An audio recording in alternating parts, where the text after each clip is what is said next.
Buffalo gals, can you come out tonight? Can you come out tonight? Can you come out tonight?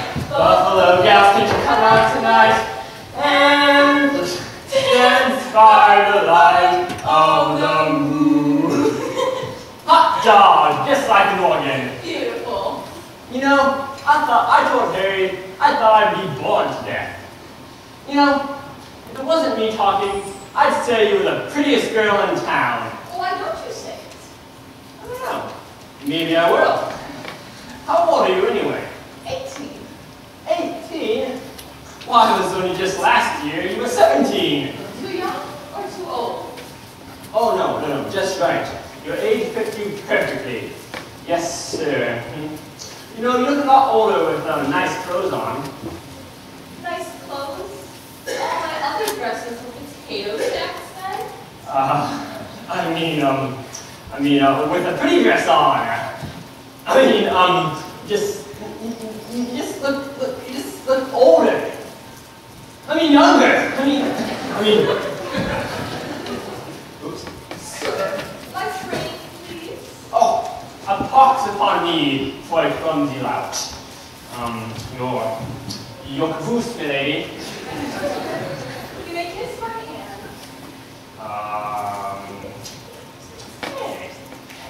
Hey, I was just And I was lumbering down the street, Alright, okay then.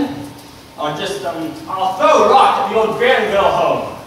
You see, you throw a rock, you make a wish, and you try to break some glass. You have to be a pretty good shot nowadays to hit anything. Oh, don't. I love that old place. It's so full of romance. I want to live there someday. You would live in that place? I wouldn't live there as a ghost. Now watch, staying that's from your second floor.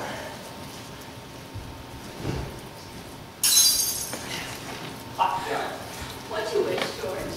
Oh, not just one wish, Mary. A whole hatful. I know what I'm going to do today, tomorrow, the next day, next year, and the year after that. I'm shaking the dust of this crummy town off my feet. I'm going to see the world. Italy, Greece, the Parthenon, the Colosseum. Then I'm going to come back here. I'm going to go to college and see what they know. Then I'm going to build things. I'm going to build bridges a mile long. I'm going to build skyscrapers 100 stories high. I'm going to... Are you going to throw a rock? That's pretty good. Hey, what do you wish, Mary? Buffalo gals, can you come out tonight? Can you come out tonight? Can you come out tonight? Buffalo gals, can you come out tonight? And dance by the light of the moon. What do you wish for when you threw that rock? Oh no! If I told you, it might not come true. What do you want, Mary? Come on, what do you want? You want the moon? Just say the word and I'll throw a lasso around it and pull it down for you. It's a pretty good idea. I'll get you the moon, Mary. I'll take it. And then what? Oh, and then you swallow it, see? And it all dissolves, and the moonbeams would shoot out your fingers and your toes and the end of your hair, and... Am I talking too much? Yeah. Why don't you kiss her instead of talking to her, Dad? How's that? Why don't you kiss her instead of talking to her, Dad?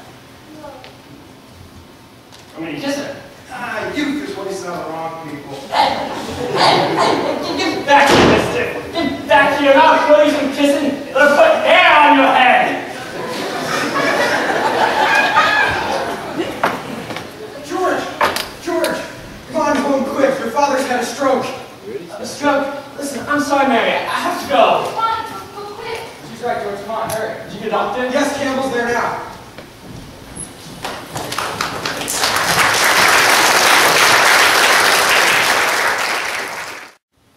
Thank you, George. I think that's all we need to do. I know you're anxious to make the train. Yeah, I have a taxi waiting outside. I want the board to know that George gave up his trip to Europe to help straighten things out these past few months. Good luck to you at school, George. Thank you. Now we come to the real purpose of this meeting, to assign successor to our dear friend, Peter Bailey. Mr. Chairman, I'd like to get to my real purpose. I claim that this institution is not necessary to this town. Therefore, Mr. Chairman, I make a motion that we dissolve this institution and turn its assets and liabilities over to the receiver.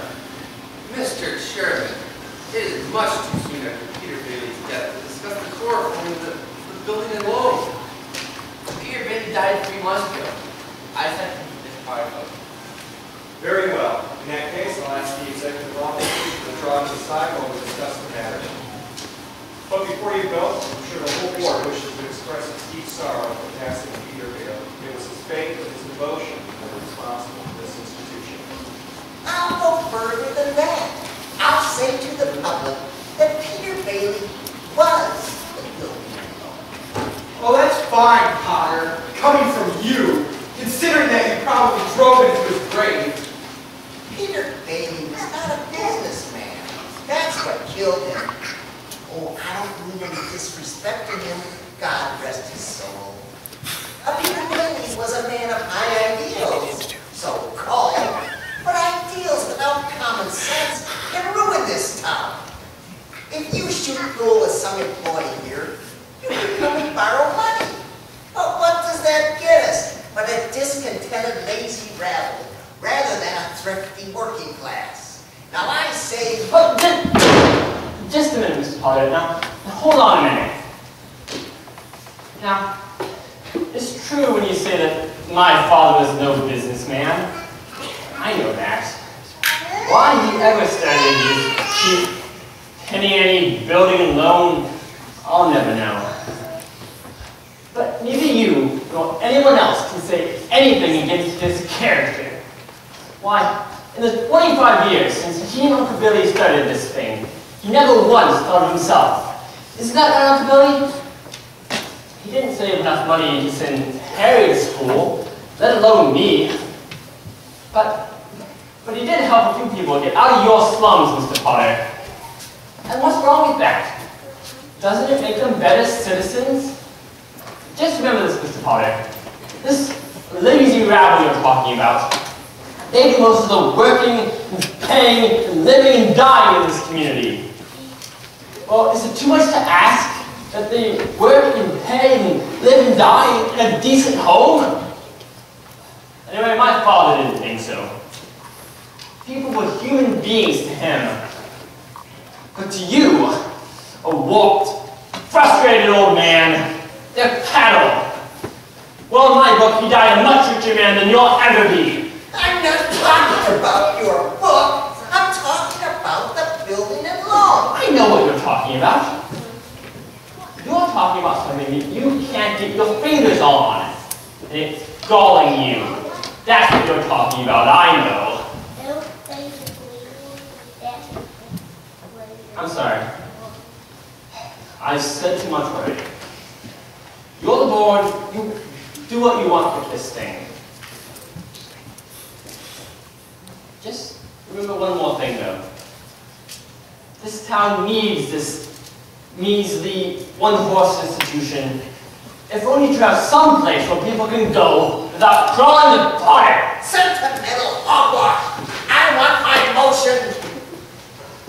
Boy, oh boy. That was Tom, George, old boy. You shut his big mouth. Well, we're being voted out of business after 25 years. Easy come, easy go. Here it is. How wanted. Female. I wonder what's going on in there. Oh, never mind. Don't worry about that. They're putting us out of business. So what? I can get another job. Go on, go on. You're going to miss your train, George. You gave up your boat trip. Now, you don't want to miss college, too, do you? Fools! Soft-hearted, soft-headed fools! Shut me on.